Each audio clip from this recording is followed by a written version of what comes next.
Good evening, and welcome to the Liberty Hour. We are glad you could join us. I'm Bob Scholz, Chairman of the We the People Foundation for Constitutional Education and the We the People Congress. The Liberty Hour is brought to you by concerned citizens, ordinary, non-aligned citizens who love their country and our Constitution, but who have grave concerns about our government because our government no longer honors our Constitution. An arrogant, out of control, and unaccountable government that has no respect for the precious liberties of every American citizen is destroying our sacred Bill of Rights, our rights, liberties, and freedoms. The people, endowed by their Creator with unalienable rights, have reached a crossroad. We will either act together to focus our spiritual and earthly energies towards solving this problem, or we will languish in ambivalence and indecision until our republic, our Constitution, our way of life, and eventually our freedom are gone.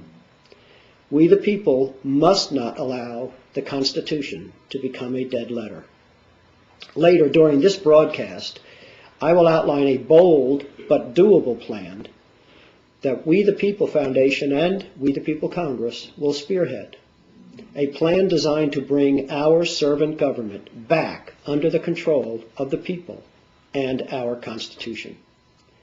We call on all concerned Americans to unite behind the plan. The hour is late.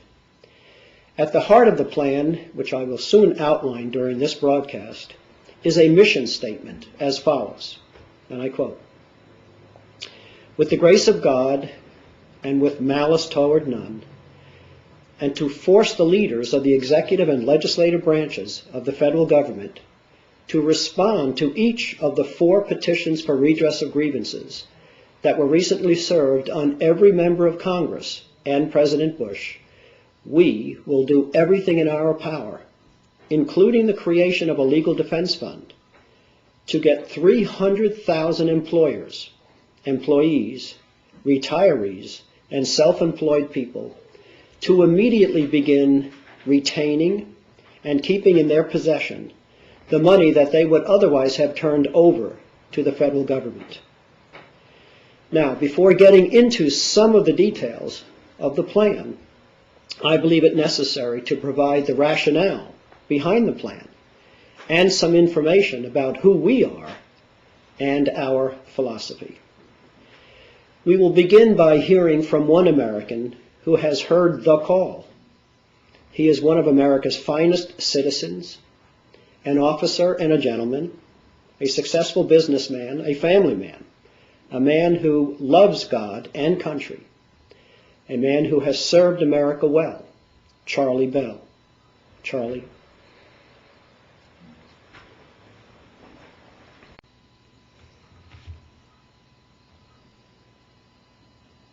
Thank you, Bob. Good evening. I'm Charlie Bell. Welcome to the first live broadcast of the Liberty Hour from We the People Foundation. This evening you are witnessing history in the making. This live broadcast represents the beginning of an unprecedented multimedia communications initiative by We the People Foundation for Constitutional Education. In the coming months, through regularly scheduled live broadcasts, we intend to reach millions of Americans with the truth about our constitutional form of government, our God-given inalienable rights and freedoms, and the sacred duty that we the people have to support and defend our Constitution and Bill of Rights. We the People Foundation for Constitutional Education is a nonpartisan, pro-Constitution network of patriotic Americans who love our country and are dedicated to America's founding principles of faith in God, limited government, equal justice, due process of law, and respect for personal freedom and private property.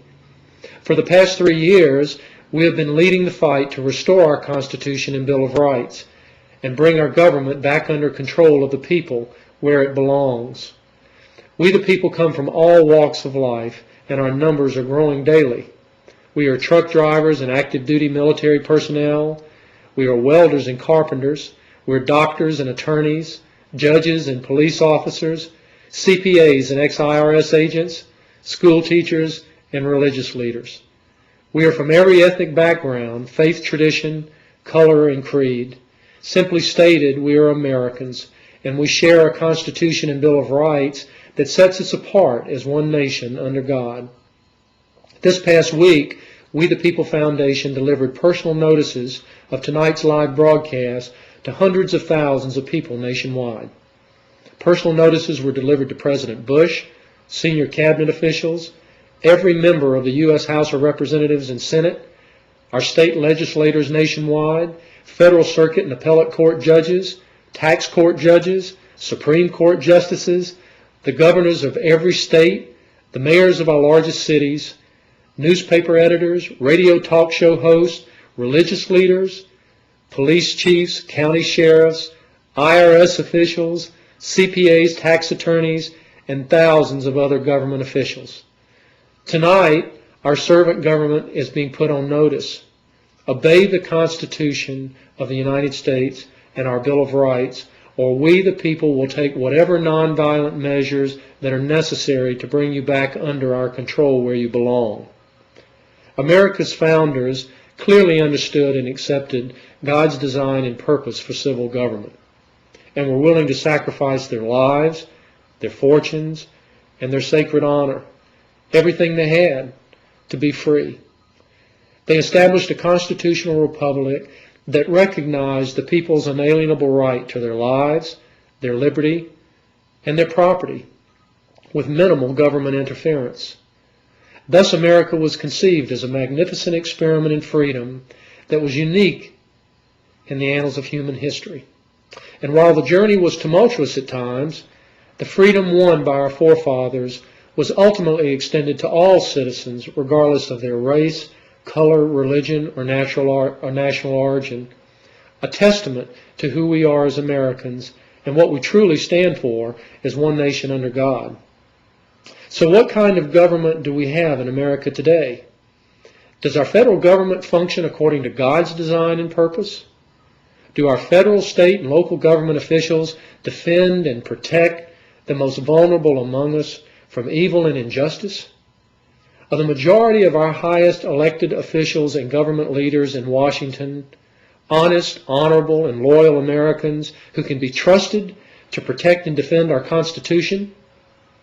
Do our judges acknowledge God's ultimate authority over our nation and our nation's laws, or do they kneel at a different altar? Unlike most politicians, who seldom fight the wars that they start, those of us who have honorably served our nation in uniform have a special duty to protect America's future generations from the deception and the exploitation of false prophets in our government. There is no honor in the slaughter of innocent, helpless civilians for any political end. Our forefathers intended America to serve as an example of strength and justice and liberty to the world. And we must recognize that the powerful political and economic interests that have dragged America into war after senseless war over the past 50 years have betrayed the ideals, the honor, and the values of our forefathers, and have compromised the sovereignty and independence of our great nation. Their perfidious conduct is repugnant to our Constitution and the principles upon which we stand as a nation. For over 200 years, America has stood as a beacon of light and hope to the world. People of all nations, creeds, and religions have come to our shores yearning to be free. The cause of enduring freedom belongs to us all as Americans. But we the people must demand honest, just, and accountable government, or we cannot hope for God's continued blessing upon our nation. Ladies and gentlemen, we are at a critical juncture in the history of our republic. Our Constitution and Bill of Rights are hanging by a thread. America, as envisioned by our founders and preserved by the blood of those who have fought to keep us free, will not survive without constant vigilance by we the people. Today, the majority of our elected representatives, our judges, and the heads of our federal law enforcement agencies are systematically and with impunity violating their oaths of office. They have betrayed their sworn and sacred obligation to support and defend our Constitution and our Bill of Rights. Every day, More and more of our people are being denied equal justice in our courts, protection of our private property, and respect for our inalienable rights and dignity as free Americans. We have allowed career politicians, government bureaucrats, and federal judges to gradually assume vast power that were not delegated to them by we the people in our Constitution. If America is to survive as the hope of the world, we must resolve to bind our government down once again by the chains of our Constitution and Bill of Rights. Let me give you an example of what has been happening behind the scenes in our nation's capital. On October the 3rd, 2002, just this past autumn, in a public recorded debate on the floor of the House of Representatives, Congressman Ron Paul of Texas reminded Congressman Henry Hyde of Illinois, the chairman of the House Committee on International Relations, that the Constitution requires a declaration of war before the armed forces of the United States can be deployed in hostilities overseas. In response to Congressman Paul, Congressman Hyde then had this to say about our Constitution and Bill of Rights, and I quote, "There are things in the Constitution that have been overtaken by events, by time. There are things that are no longer relevant to a modern society. There are things that are inappropriate, anachronistic." End quote. To those of us who love our country, who honor and cherish the ideals and principles upon which our great nation was established, we must ask ourselves, how have we come to this point where our government leaders can openly express such contempt and disrespect for our Constitution and our God-given rights as Americans? To the millions of military veterans, law enforcement officials, and other patriotic Americans who have taken an oath to support and defend our Constitution, Congressman Hyde's comments should be viewed as nothing less than treason.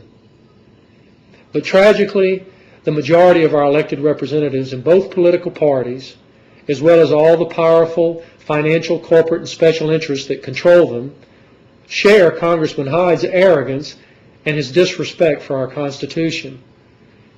These people have come to believe that our Constitution is a dead letter, that our sacred Bill of Rights is anachronistic and irrelevant in our modern times, that America's independence as a sovereign nation and our tradition of personal freedom should be exchanged for membership in a new world order, a new world order that despises our faith in God, our constitutional form of government, and our inalienable freedom as Americans.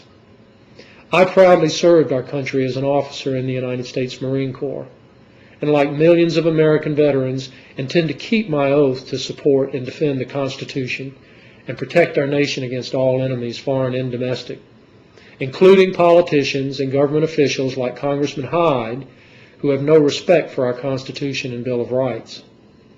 While average Americans have been preoccupied with earning a living, raising our children, and trying to be law-abiding citizens, our government for decades has been diligently working behind the scenes to assume more and more power and control over our daily lives. Working Americans have been economically enslaved by a fraudulent income tax system that steals the fruits of our labor and squanders our financial resources on unconstitutional government programs, aid to corrupt foreign governments, and preemptive military intervention all across the globe. It's sad but true, the average American family today pays more in taxes than it pays for food and clothing and shelter combined. After years of exhaustive legal research and public hearings in Washington, D.C., We the People Foundation has irrefutably proven that our personal income tax system in America is fraudulent in its origin and illegal in every aspect of its operation. Our personal income tax system is immoral, it is unjust, and it is dishonest. It is not required to fund the lawful constitutional functions of our government. Our elected officials are well aware that they have other constitutional means, such as excise taxes, corporate taxes, tariffs, imposts, and duties, to raise sufficient revenue for the legitimate operations of government. So why do our government leaders allow this fraud to continue against the working people of America?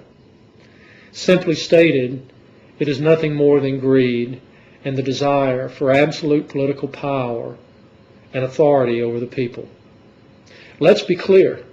The fruits of our labor do not belong to Caesar, and we are not commanded by our Creator to kneel before false idols or submit to civil government that is immoral, coercive, and unjust.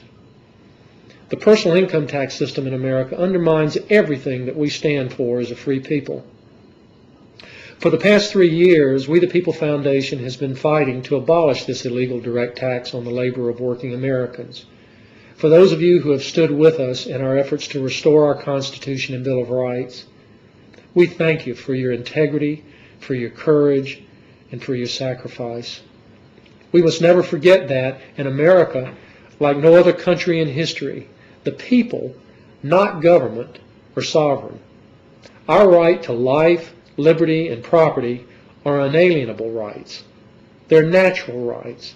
They are God-given rights. Our rights do not come from government or man. It is the generous spirit of the American people, our abiding faith in God, our sense of community, our love of personal freedom, and respect for our divinely inspired Constitution and Bill of Rights that sets us apart from every other nation in the world. No other country on the face of the earth has a written constitution that expressly limits the powers of its government and a Bill of Rights that guarantees the people's freedom. Tonight, We the People Foundation begins a new chapter in our vigilant struggle for liberty. In the months ahead, through weekly live broadcast of the Liberty Hour, we will share with America the truth about our divinely inspired constitutional form of government and what we together must do to keep it. Over 200 years ago, the father of our Constitution, James Madison, wrote, "To preserve the Republic, it is in the hands of our people. We have staked the whole future of American civilization not upon the power of government, far from it.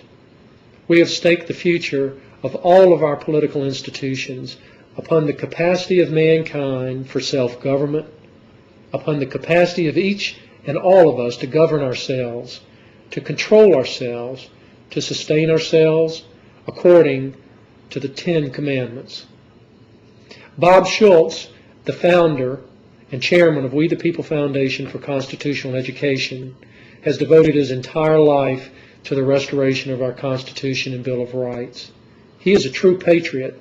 His integrity, honor, courage, and his love of country have been a source of great encouragement and inspiration to Americans who share his commitment to the eternal cause of freedom. Thank you for joining us tonight, and may God bless you. Back to you, Bob.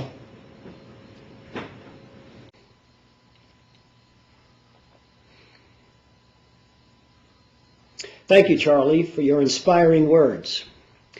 As our founding fathers clearly held, retaining and keeping in our possession the money that we would otherwise have turned over to the government is the only real, practical, nonviolent method to corral those that have seized the power from the people. After all, power concedes nothing without force. Force is the application of energy and pressure to achieve movement. The We the People organization encourages Americans to know what their rights are, to pay attention to what the government is doing, to compare the actions of government with the requirements of our state and federal constitutions, and to confront the government whenever it is doing something that is in conflict with the will of the people as expressed in our constitutions. As far as we know, our organization is a unique organization. Simply put, its members and supporters do not wish to tolerate unconstitutional behavior by those wielding governmental power. And we do not suffer lightly insulting and contemptuous behavior by our servant government. Our motto is acta non verba. deeds, not words. We encourage Americans to confront governmental wrongdoing intelligently, rationally, professionally, and above all, nonviolently. We are an organization that deals with facts, not opinions. We shun political questions. We deal only with constitutional issues of governance. We are nonpartisan, believing that all political parties are by their very nature corruptive.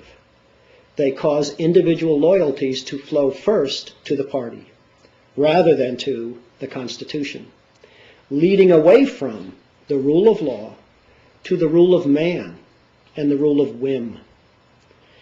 So much for who we are. Now a brief word about our constitutions. Every state is a republic with its own state constitution. Our state constitutions govern the behavior of all elected and appointed officials in the state, far more so than does the federal constitution, which hardly ever comes into play in the day-to-day administration of the state. Unfortunately, most people do not even know they have a state constitution. Take it from someone who knows. Most of our problems in our states would disappear if many more people would hold their state and local officials accountable to their state constitutions in and out of court. I'm in my 23rd year of confronting unconstitutional behavior by local and state officials in New York State. However, as I have learned all too well, we cannot depend entirely on the judiciary. To my dismay, I have learned that the judiciary is not the independent branch of the government as it was designed to be. It is highly politicized and corrupted. Some governmental reform that the people are entitled to is simply not possible through the courts, especially on matters that get to the heart of the money and power issues. You can read and download a copy of your state constitution from the homepage on our website. As with our state constitution, our federal constitution is a set of principles to govern the government. It stands above our state constitutions. If there is a conflict between the federal constitution and any provision of a state constitution, the federal constitution governs. It appears most Americans do not know much about their constitutions and the history, meaning, effect, and significance of the provisions and underlying principles, such as popular sovereignty and the separate powers doctrine. Most Americans do know that the people are the source of all political power. They know that the people have the power to decide who our public officials will be. After all, they can't get into office unless the people vote them in. However, most Americans do not know that each and every one of our elected representatives, including the president, and every legislative body in America, including the Congress, are meant to be chained down by the Constitution. Our Constitution is a strongly worded set of principles to govern the government, not the people. America is the only nation on earth where the people's unalienable rights are recognized in their Constitution. The people are sovereign, and the government here is a servant government. In throwing off one government and designing for and instituting another, the Founding Fathers wrote it all down in the founding document, the Declaration of Independence. All men are created equal and are endowed by their Creator with unalienable rights. The purpose of government was to secure, to guarantee those rights, to protect men, one from another, and from the government itself, deriving its powers from the consent of the governed. They wrote that they were relying on a divine providence. They also gave written tribute to nature's God. If the Creator, in fact, has gratuitously provided, equipped, and enriched the people with unalienable rights, as the Founding Fathers agreed was the case, it follows that those rights belong to the people and to the Creator. It follows then that an affront to the Constitution is an affront to the Creator, as when government attempts to violate an endowed, unalienable right. If our rights come from the Creator, only the Creator can frustrate and defeat our rights.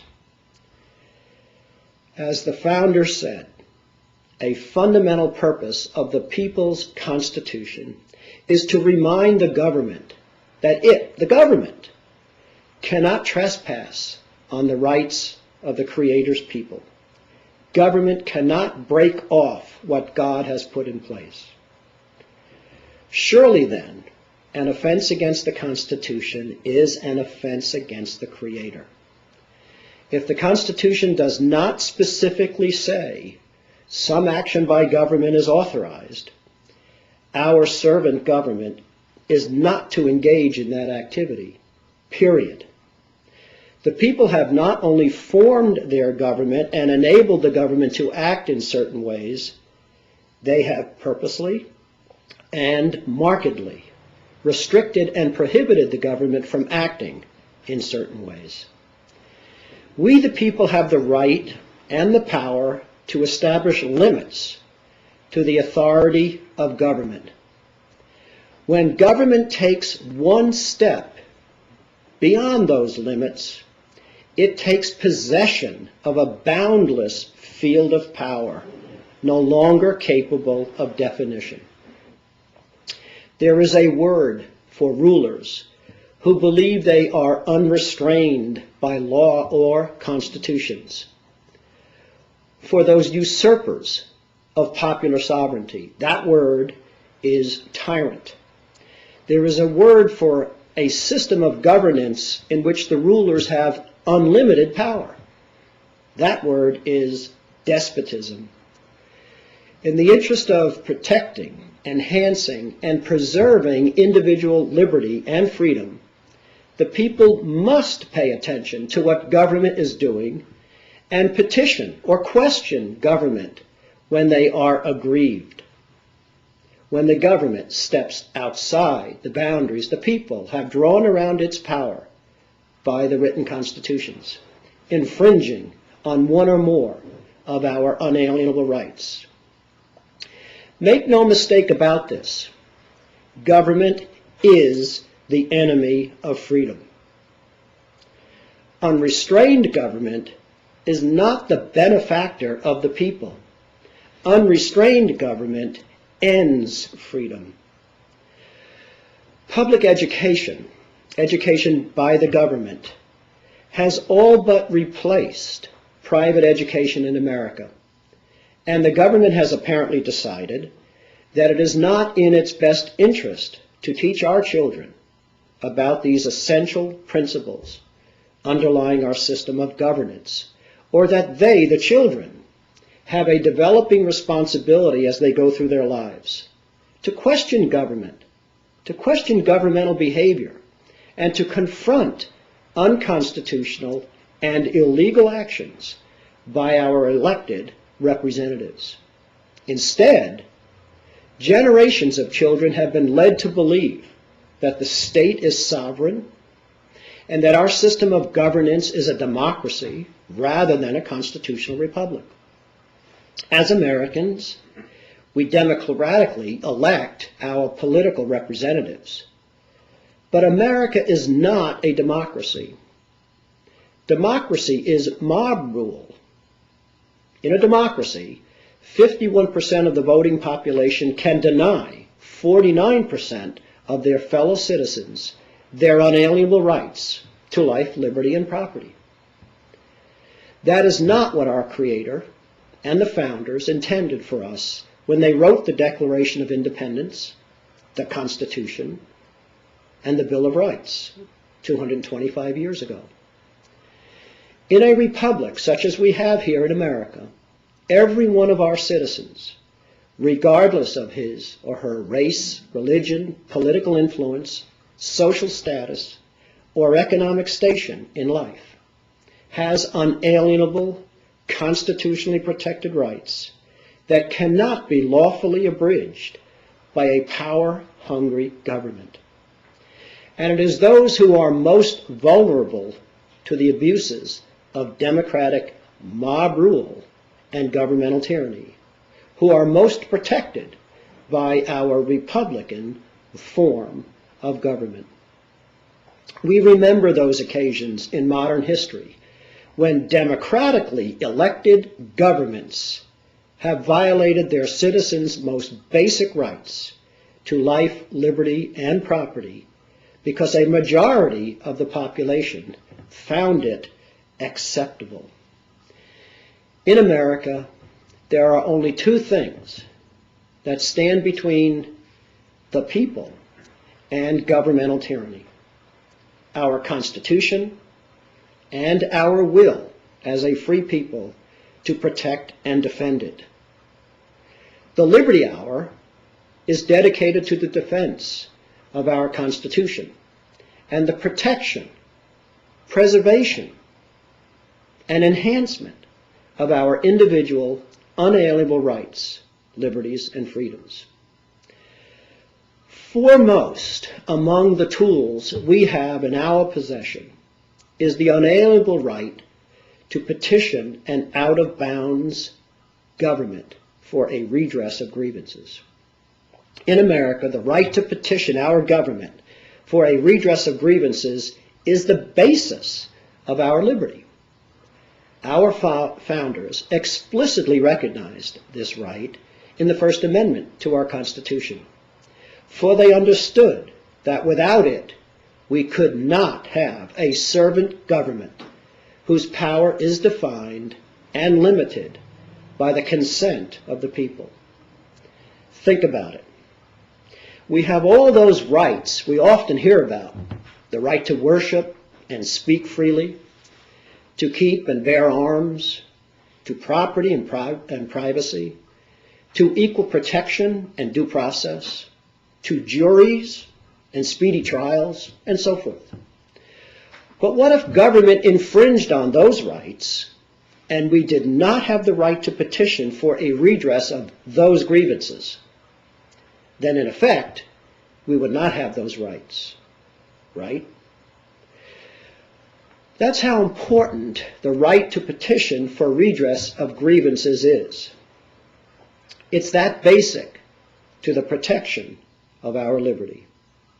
The First Amendment to the United States Constitution states clearly and unambiguously, and I quote, "Congress has no law, shall make no law, abridging the right of the people to petition the government for a redress of grievances." While some rights are reserved with qualifications in the Bill of Rights, there are none whatsoever pertaining to the right of redress. There are no limits to the right of redress. Any constitutional offense is legitimately petitionable. It is possible that government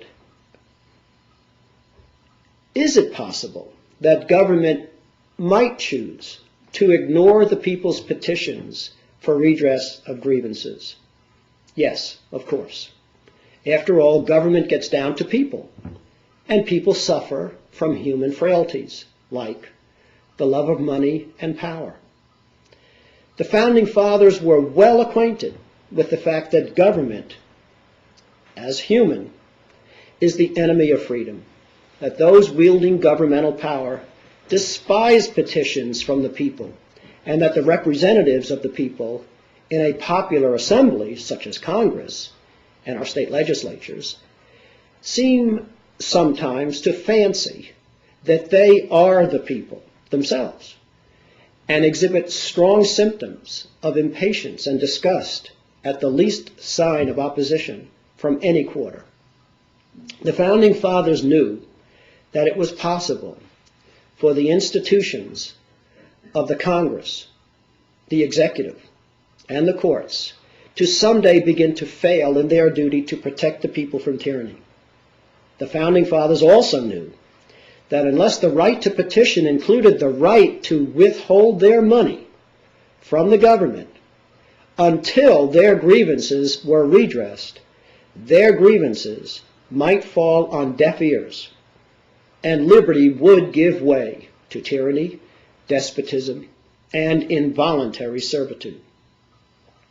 The Founding Fathers, in an act of the Continental Congress in 1774, said plainly, and I quote, "If money is wanted by rulers who have in any manner oppressed the people may retain their money until their grievances are redressed, and thus peaceably procure relief, without trusting to despised petitions or disturbing the public tranquility." This very American right of redress of grievances before taxes is deeply embedded in our law. The Founding Fathers could hardly have used words more clear when they declared, "The people may retain their money until their grievances are remedied."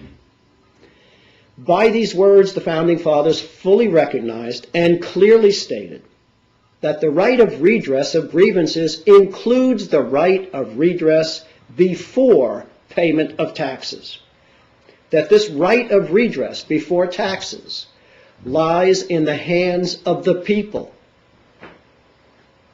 That this right is the people's nonviolent, peaceful means to procuring a remedy to their grievances without having to depend on or place their trust in the government's willingness to respond to the people's petitions, and without having to resort to violence. Before going further, I'd like to clarify 2 points. First, the questions we are faced with today are not whether the government has the power to tax, but whether the government is abusing its constitutionally limited power to tax. And second, there is the question of whether the government is using the tax revenues to effect other abuses of its authority. So we have the Founding Fathers sitting as the Continental Congress in 1774 saying clearly that this right of redress before taxes was the means by which the public tranquility was to be maintained.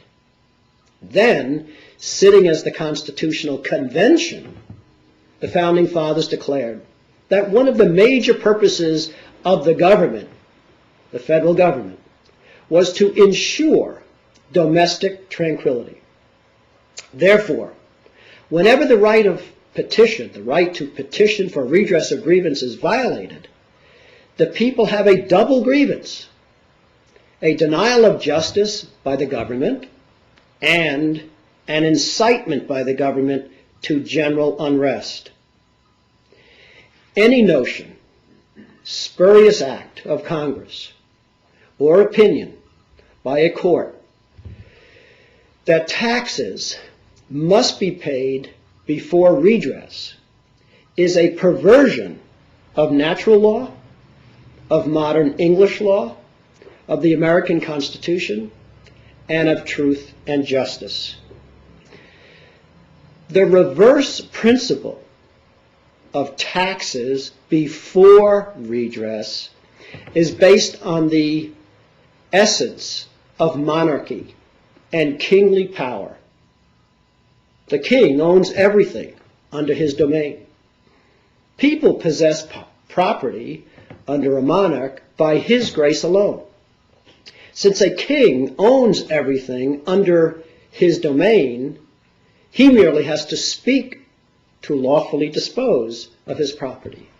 Thus, if a king imposed a tax on land, he imposed it on his own land, and whoever occupied the land was obligated to pay the tax to the king's treasury. A tax, then, being a part of the king's property, was legally presumed to be in the possession of the king before and after its assessment. Since the landholder or the landless subject enjoyed the privilege of tenancy on the land only by the will of the king, he could be required to pay over the tax before he could contest the assessment or redress a grievance. Thus, the theory that a tax must be paid before redress rests on the presumption that society is organized as a monarchy, that all people living in that society exist by grace of an autocrat, whether one man or an assembly of men. This proposition was soundly rejected by the founders in designing our unique system of governance. In America, such presumptions constitute grievances. The first duty of any officer is to uphold the Constitution, the entire Constitution, without reservation and without bribery or blackmail. Petitioning the government for a redress of grievance naturally includes the ability to compel admissions, the production of information, and answers to questions. Jefferson wrote, and I quote, "The right of freely examining public characters and measures, and of free communication among the people thereon, has ever been justly deemed the only effectual guardian of every other right." According to the right of redress, as the founders described it, we have a right to withhold taxes if government violates our rights. But as American courts describe the right, we must suffer the injury, pay the taxes, and only then sue for redress against an adversary with unlimited resources. The idea that taxes are to be paid before redress is asserted by Congress in the Internal Revenue Code at Section 7241, which states, quote, "No suit for the purpose of restraining the assessment or collection of any tax shall be maintained in any court by any person," end quote. How repugnant. American government is supposed to be organized to protect American citizens, but Section 7241 authorizes the IRS to destroy them with impunity. And the judiciary is cooperating with the executive and legislative branches in a collective decision to deny the people their constitutional rights. Such acts of government are unconstitutional and must be stopped. In America, the right to petition our government for redress of grievance is at the foundation of our liberty. Our founders explicitly recognized this right in the First Amendment to our Constitution, for they understood that without it, we could not have a servant government whose power is defined and limited by the consent of the people. In America, the right to petition our government for a redress of grievances is an unalienable right. It derives from our faith in a supreme being, an authority, an ultimate moral authority, from whom we gain our understanding of equality, justice, and the rule of law. Implicit in our First Amendment constitutional right to petition our government for a redress of grievances is the government's absolute moral and legal obligation to respond honestly and completely to the people's petition. This is the essential cornerstone of popular sovereignty, a government of the people, by the people, and for the people. In 1791, the right to petition became primary among the rights of the people of the United States of America, as expressed in and guaranteed by the First Amendment.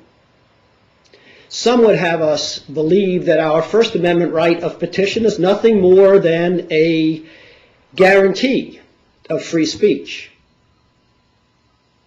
that this is vital constitutional protection, the very basis of our liberty is simply a right to voice our grievances to the government.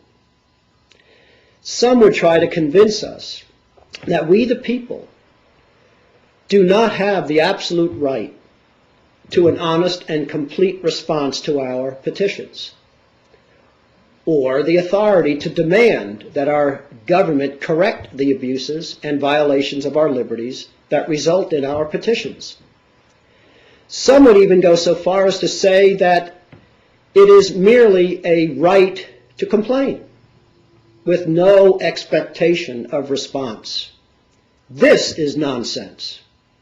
This is dangerous talk to a free people. We will not listen to those who would denigrate our Constitution and undermine the principles of liberty and justice that gave birth to our nation. At best, they are imbeciles, and at worst, they are tyrants, or sharing bedrooms with tyrants. We must guard against this nonsense. We must harden our hearts to these false notions that government is God. We must recognize that even in the long run, government can never be rational without a principled constitution firmly rooted in liberty. Government has but one legitimate purpose: to serve and protect all the people equally. Government is not God. It is our servant. It is accountable to the people. The right to petition for redress of grievances is the final, peaceful protection, the final check and balance in our system of constitutional government, in which the government derives its limited powers from the consent of the sovereign people. This is the right which publicly reveals and reiterates for all who is master and who is servant. The way the system is now working, however, is in sharp contrast to the way it was designed to work.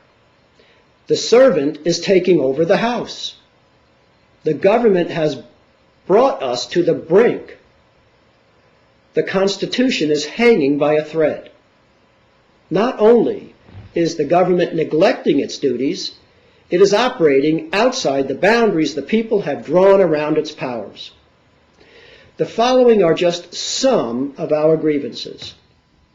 First, in violation of the War Powers clauses of the Constitution, the President has colluded with the Congress to pass legislation that transfers to the President the power to apply the armed forces of the United States of America in hostilities in Iraq without a congressional declaration of war.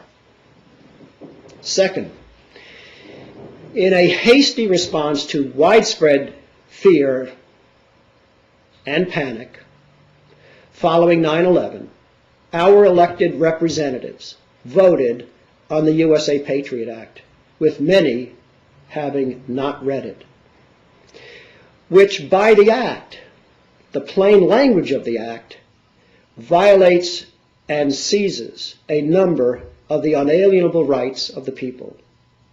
Third, our government has relinquished direct control of the monetary system of this nation to a privately owned central bank and has transformed our money into nothing but limitless debt.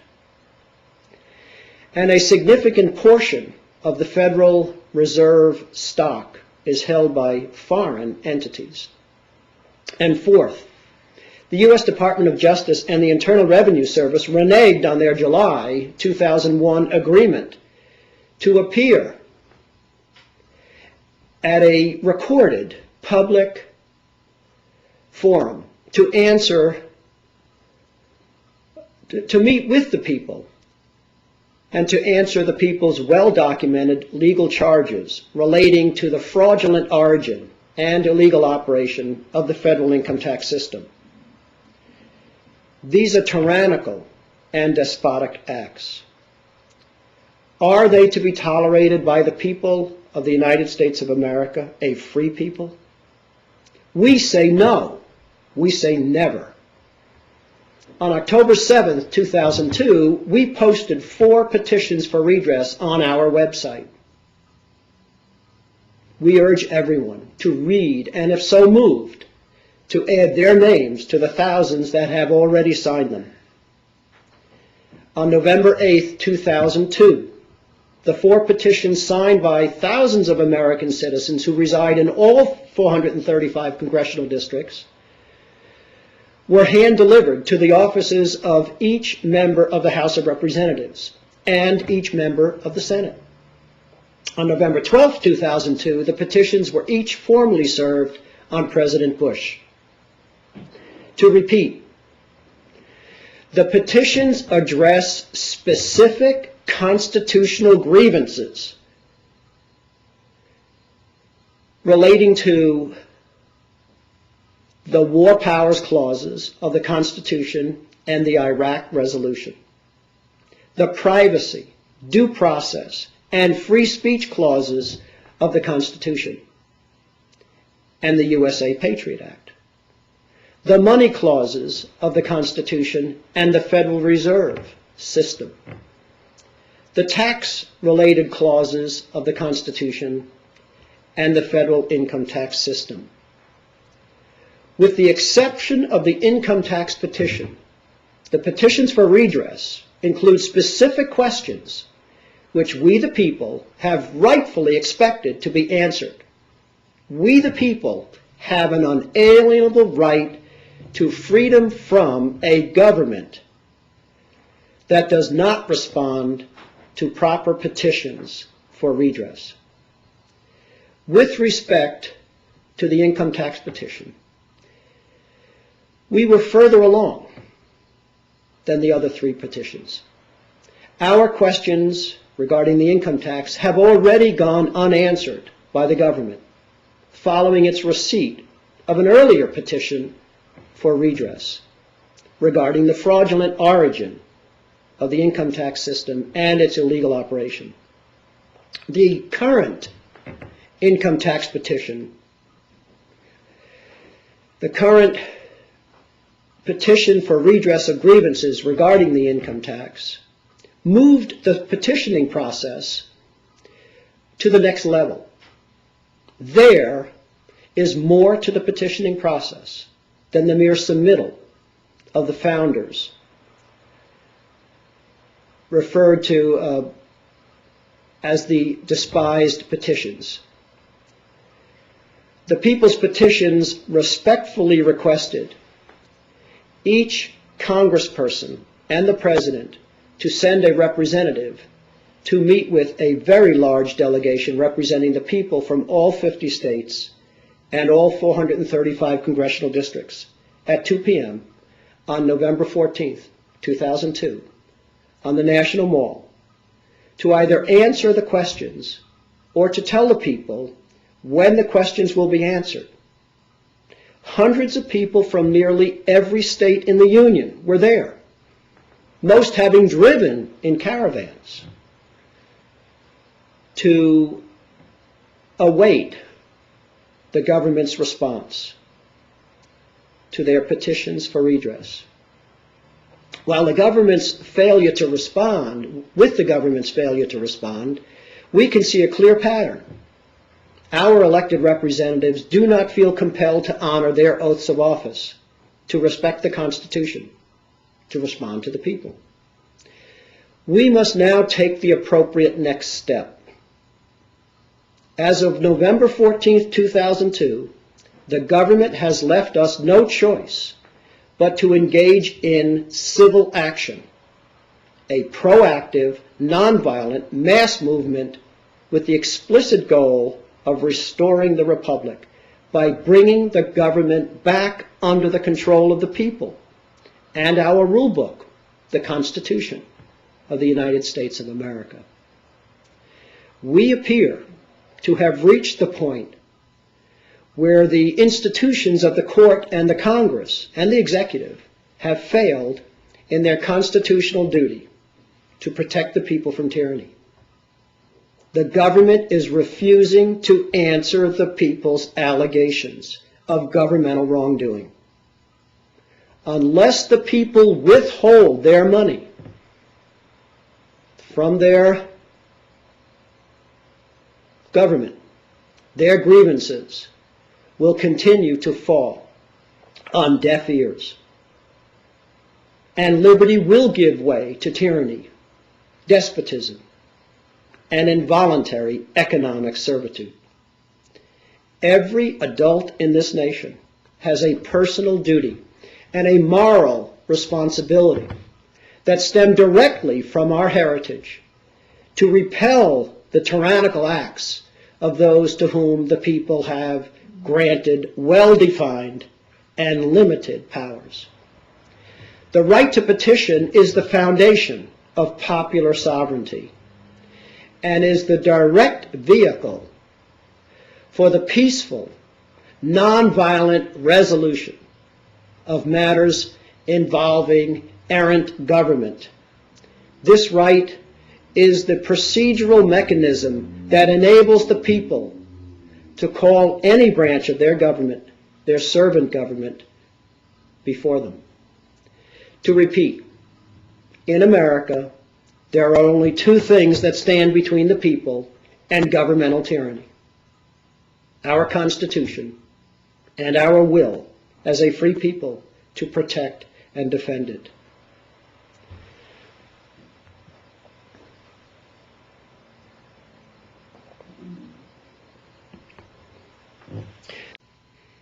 These petitions are about us, we the people of America. They are proof of our resolve to correct our government's abusive and unlawful behavior. As a people, who are we? And who do we want to be? What kind of country do we want to leave to our children and future generations of Americans? We must not tolerate tyranny merely to be comfortable. Again, we ask, what does a free people do when confronted with a government that refuses to honor and systematically schemes to evade the boundaries and limitations established for it by we, the people? We stand at the brink of a constitutionally unauthorized war and the meltdown of a monetary system based on the endless conjuring of debt. Under the guise of protecting us from the terrorists, our government is attempting to seize our most fundamental rights and deprive us of their protections. To finance it all, the IRS and the Department of Justice they use intimidation, and the power of what is fast becoming a police state to enforce and prosecute offenses of tax laws. Yet they continue to refuse to cite the specific legal authority that purportedly allows them to enforce those laws. If the people fail to act, we will end forever the chapter in human history when a people reigned sovereign and the chains of a written constitution limited and bound their government to their service. We have a choice. You have a choice. The nature of our resistance is clear. It is not an act of anarchy or rebellion. Rather, it is an act of resistance to a government that is violating the purposes for which the Creator, through the people and the Constitution, have ordained civil government. We are not anti-war. We're not anti-tax. We're not anti-government. We are pro-Constitution and anti-fraud. Thus far, we have pursued peaceful reconciliation and petition. It is the President and the Congress who have refused to respond to our petitions for redress of grievances.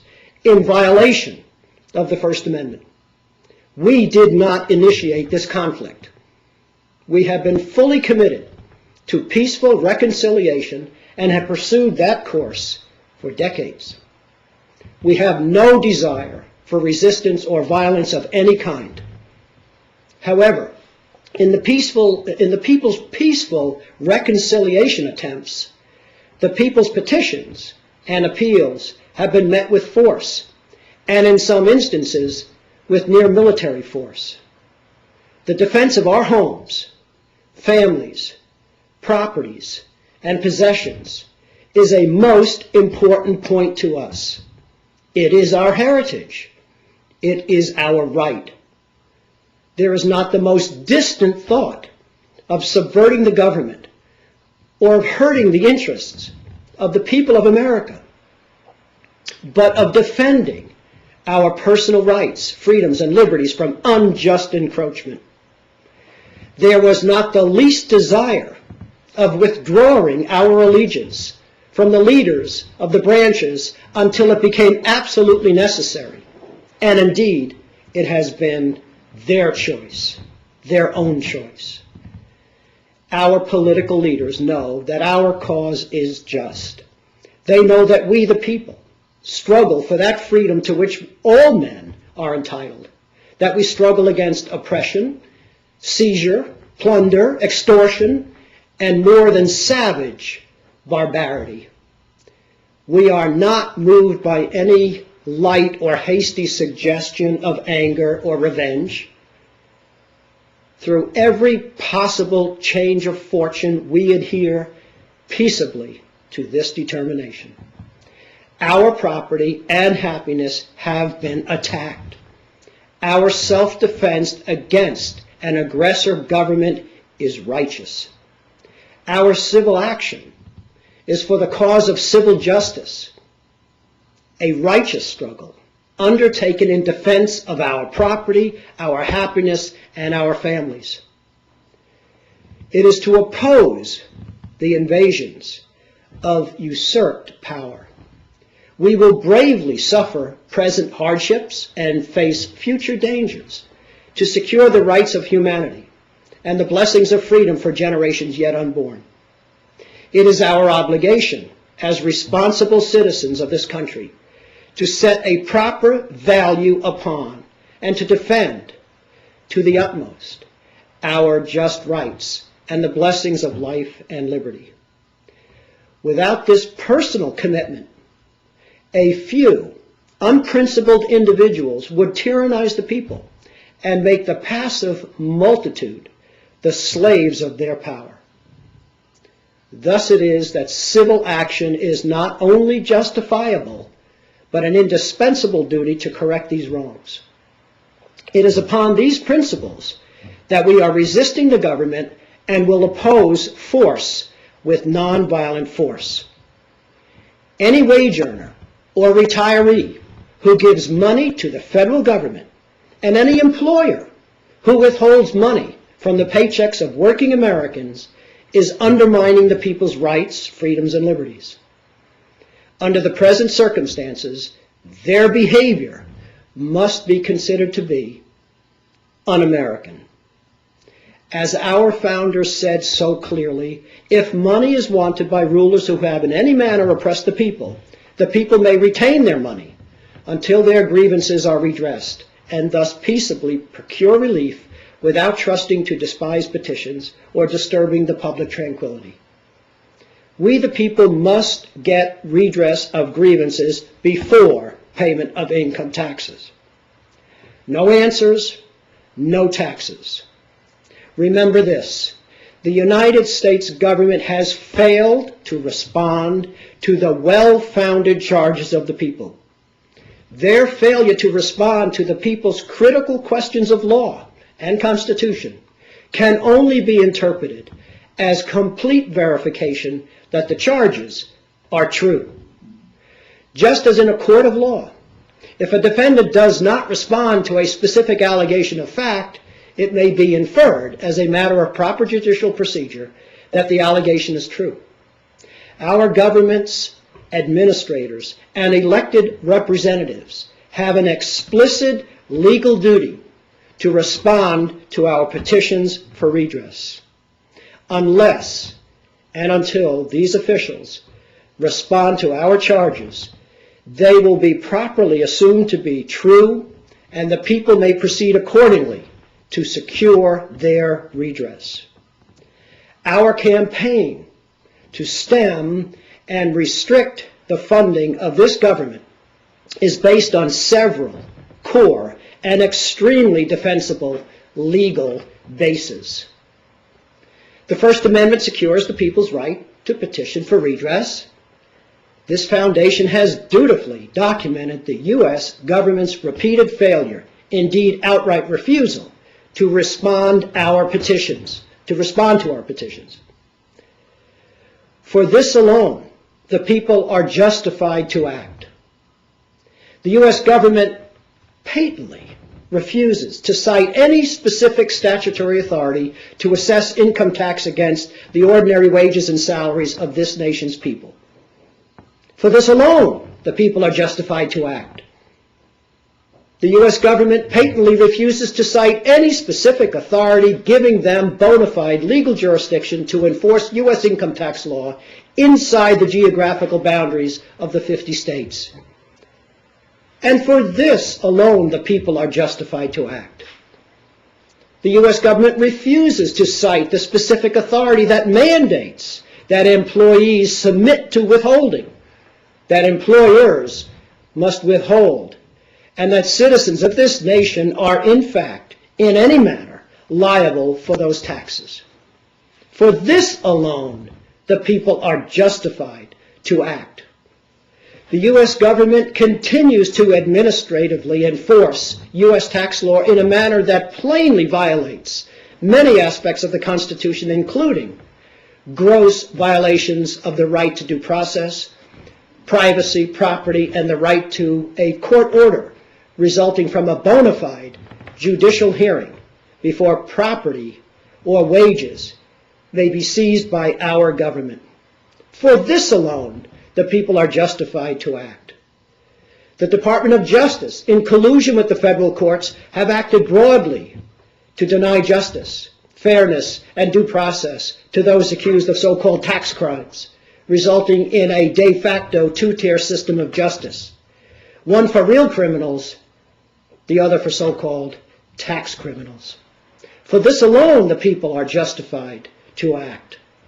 The U.S. government has imposed upon the people, for the purposes of deceiving them and to engage in unconstitutional social and economic manipulation, a system of tax law that is so complex and so incomprehensible it violates the most basic precept of a nation that claims it is built squarely upon the rule of law and the void for vagueness principle.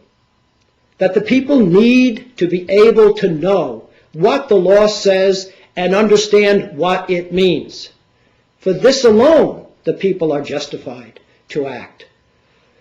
The U.S. government immorally and unlawfully converts monies collected from the income tax system to fund operations of government that are not authorized by the plain written language of the U.S. Constitution. For this alone, the people are justified to act. Not only are the people now justified to act, but these reasons constitute a complete umbrella, a shield of legal defense to any such civil or criminal charges the federal government may bring to halt the tide of businesses, employees, retirees, and ordinary citizens that will now act to enforce our right to petition and in defense of our constitutionally protected rights. The exercise of a right can never be construed or interpreted to be a crime. We have the right of redress before taxes. Indeed, not only is the right of redress of any grievance before the payment of any taxes a proper justification for retaining tax money legally owed to the government, but in the case of the individual income tax, these taxes, by the government's own silence, cannot be lawfully forced from most Americans because there is no law. no legal authority for this tax. Therefore, the people's right to retain and hold on to the fruits of their labor until the petitions for redress of grievances are answered by their servant government is completely defensible, morally justified, ethical, and patriotic under any canon or construction of law. As our founding fathers explicitly noted, retaining and keeping in our possession the money that we would otherwise have turned over to the government is the only real practical nonviolent method to corral those that have seized power from the people without the people's consent. Power concedes nothing without force. Force is the application of energy and pressure to achieve movement. There is no middle ground. Each citizen, business owner, and employee will commit to and support the noble cause of freedom, or we will witness its all but certain demise. We urge all Americans to move beyond the fear and anguish of confronting these truths and move to help us restore our republic and our Constitution. We urge all Americans to not judge what our nation is today, but imagine what it might become tomorrow. Do not accept the images you see on the network news as the only reality that is possible for this nation, and indeed for this planet. Do not set your benchmark for your personal standards of freedom and liberty upon the ghastly abuses of mankind that are lived daily across this earth. The standard is not what is in Mexico or in Central America or in the Pacific Rim, but what was in America. Believe in the Constitution and the ideals of freedom that were once taught in our schools. Consider in your heart why our forefathers committed to sacrifice their lives, their fortunes, and their sacred honor, to surrender it all for God and country. Believe that regardless of what the future holds, the spirit of the people, the blessings of liberty, and the light of our Creator can and will deliver this nation to a place where the pure promise, the true promise of America, can be lived by all in our land and offer itself as a beacon of hope for all mankind. We have the law on our side. We have the right on our side. We have the Constitution on our side. We have each other to join with, to become an army of Davids, each with power to bring down Goliath. Tonight it begins. Tonight the people act peaceably, legally, and constitutionally to restore order, justice, and freedom to our nation and to our posterity. With the assistance of concerned citizens everywhere, here is what we will do to successfully complete our mission. We will broadcast the Liberty Hour every Tuesday at 9:30 p.m. Eastern Standard Time, 6:30 p.m. Pacific Time. We will provide how to stop withholding instructions and forms for employers. These instructions and forms will be readable and printable from personal computers without charge.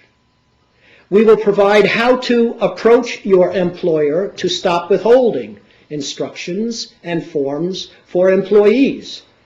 These instructions and forms will be readable and printable from personal computers without charge.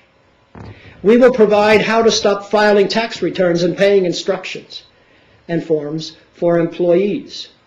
These instructions and forms will be readable and printable from personal computers without charge. We will provide how to stop filing tax returns and paying instructions and forms for retirees. And these instructions and forms will be readable and printable from personal computers without charge. We will provide how to stop filing tax returns and paying instructions and forms for the self-employed. And these instructions and forms will be readable and printable from personal computers without charge. We will advertise the availability of these instructions and forms on the internet, in the print and broadcast media, and on billboards across America. We will establish a legal defense fund, a liberty defense fund, a Constitution defense fund.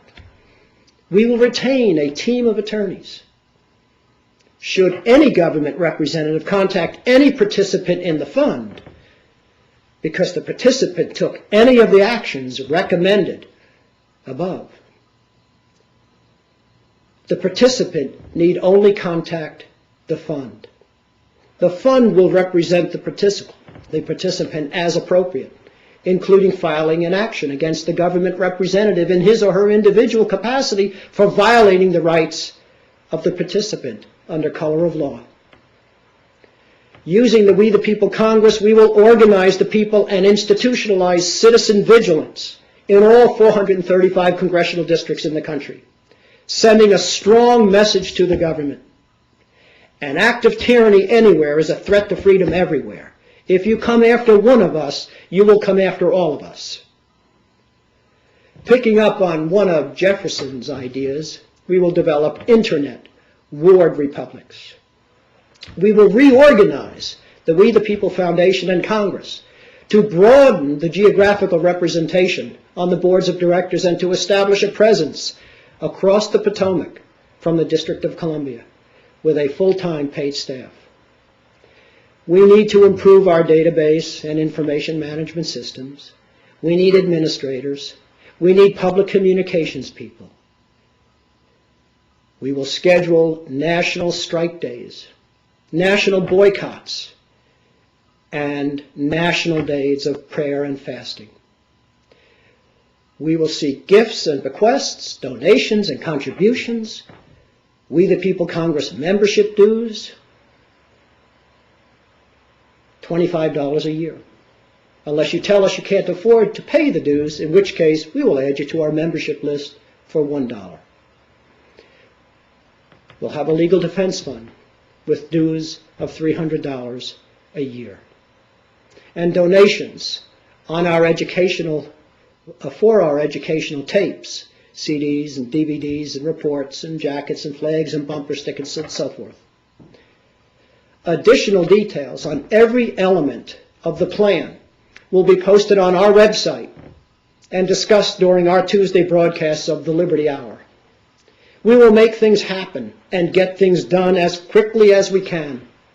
Remember, there are tens of thousands of you, but only a few of us. Please be judicious in the number and content of your emails and phone calls to our office. Rely instead on our website and the Liberty Hour for information and answers to your questions. Many people continue to ask, what can I do to help? We need all of you. Everyone should consider joining or renewing your membership in the We the People Congress. See our homepage on our website. Everyone should consider becoming a county or state coordinator for the We the People Congress.